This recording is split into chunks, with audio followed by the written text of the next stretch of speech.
بسم اللہ الرحمن الرحیم۔ رمضان کا مبارک مہینہ آیا۔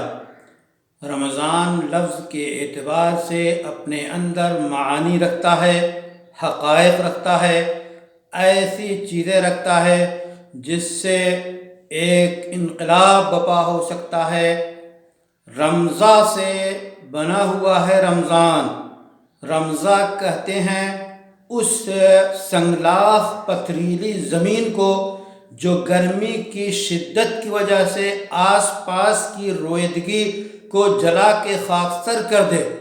رمضان اپنے معنی کے اعتبار سے در حقیقت انسان کے اندر پائے جانے والے عقیدے کے نقصانات، عقیدے کی خرابیوں اور عقیدے کی پیچیدگیوں کو دور کر دیتا ہے۔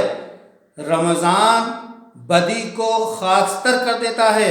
رمضان اچھائی اور نیکی کے ذریعہ شر پہ قابو پا لیتا ہے۔ رمضان انسانی جسمانی نظام کے اندر پائے جانے والے فاسد مادوں کو روزوں کے ذریعہ ختم کر دیتا ہے اور متوازن موضوع اچھی صحت عطا کرتا ہے۔ رمضان انسان کے اندر سے نفرت کا، دشمنی کا، عداوت کا، بغض کا، حسد کا، کینے کا خاتمہ کرتا ہے۔ محبت، مودت، الفت، بھائی چارہ، ایک دوسرے کی چاہت پیدا کرتا ہے۔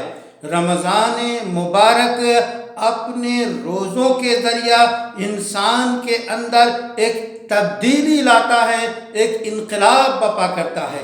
رمضان کے معنی یہ بھی آتے ہیں کہ وہ بارش جو کہ موسم بہار کی پہلی بارش ہوتی ہے، وہ گرمی کو ختم کرتی ہے، بہار لاتی ہے۔ رمضان آیا، بہار لایا، بہار لایا۔ ہم اس بہار کے موسم میں زیادہ سے زیادہ اچھے عمل کریں اور وہ انقلاب، وہ تبدیلی اپنے اندر، ماحول کے اندر، ملک کے اندر اور پیدا کریں کہ یہ رمضان بیماریوں کا خاتمہ کرے، یہ رمضان کورونا کا خاتمہ کرے، یہ رمضان حسد کا خاتمہ کرے، یہ رمضان اس ملک میں اور عالم میں پائی جانے والی انسانیت کے خلاف جو دشمنی کے اثرات ہیں اس کو ختم کر کے انسانیت لائے۔ رمضان نام ہے نفرتوں کو جلانے کا، محبتوں کو بانٹنے کا۔